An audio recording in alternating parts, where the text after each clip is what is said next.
Hey everybody, and welcome back to Josh Leoch's video blog. This week we're talking about 8 things you can do to protect your home against the flood. Given all the crazy weather situations and disasters that have happened, I thought it would be a good topic to talk about.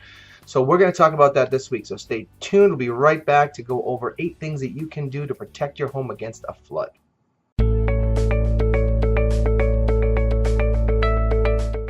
Number 1, look into flood insurance. Now, flood insurance isn't all covering and doesn't take care of everything, but it's a great protector, especially if you live near or around a flood zone or in areas where you're below that sea level area. So you want to make sure that you look into that, find out the cost, find out the coverage, and see if that's a good option for you. All right, number 2, move your important things to higher ground. So if you live in New England, obviously, like many of you do, you have a basement. If you're in an area where the water does seep into your basement at times, work on getting things to higher ground. Stack things on pallets, multiple pallets, cinder blocks.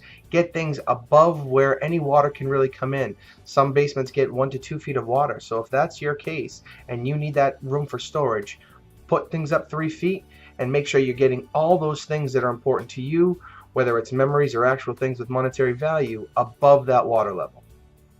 All right, number 3, patch up the areas around your home and foundation that water can get into, right? So if you have a stone foundation, a lot of times as the pointing comes off of anything that was pointed originally around stone foundations, water can get into little openings and gaps and just start pouring into your basement. So make sure you go around the exterior of your home, repoint, repatch any areas that can be dealt with, and that'll avoid and help avoid water flowing into that basement openly. All right, number 4, clear gutters, drains, downspouts. Get on that roof carefully and clear out your gutters often, because things get into them and actually clog the gutters from flowing freely. If you have gutter downspouts that actually come right down and sit by the foundation, get extensions on those things, because as the water's pouring off the roof, it's just going to pour into that foundation and it's going to penetrate your basement. So clearing the gutters and making sure you're extending those downspouts are 2 huge things that can help get the water away from the home. All right, number 5. Now, your home may make it through a flood with some of these things, but what happens if the flood impacts water levels and your sewage backs up? That can be a disaster. It actually happened to a family member. My brother dealt with this for many years initially when he bought his home. So what did he do? He installed a backflow preventer.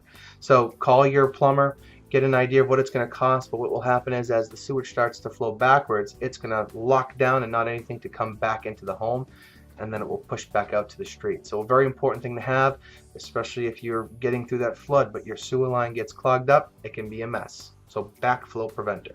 Number 6, and this is a costly thing, but you could do a major retrofit. If moving isn't an option, or you own a home that is close to a waterway or an ocean or a lake and you don't want to have to get rid of it, you may have to do a major retrofit. I actually had friends of mine who lived up in Maine who lived by the ocean and actually had to raise their home and put it up on basically like piers, where the water could actually, once if there was any coastal flooding, the water would flow under the home and not actually impact the property. So could be a very costly expense, but something you may have to do if you live in one of those areas. All right, number 7, and less expensive than number 6, buy a battery powered sump pump. So sump pumps are things that actually, when I see in a home when I go to sell, I actually like to see them there. It means they're doing their best to make sure water doesn't penetrate their basement.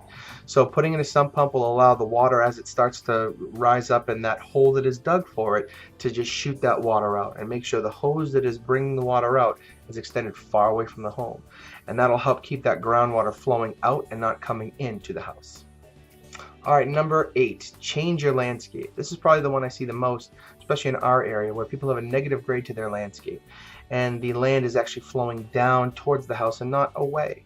So sometimes you won't have the ability to address this without a lot of major retrofitting, but sometimes it's easily dealt with, especially if you can add in some grade and make it so that the water is going to taper away from the house and not the reverse.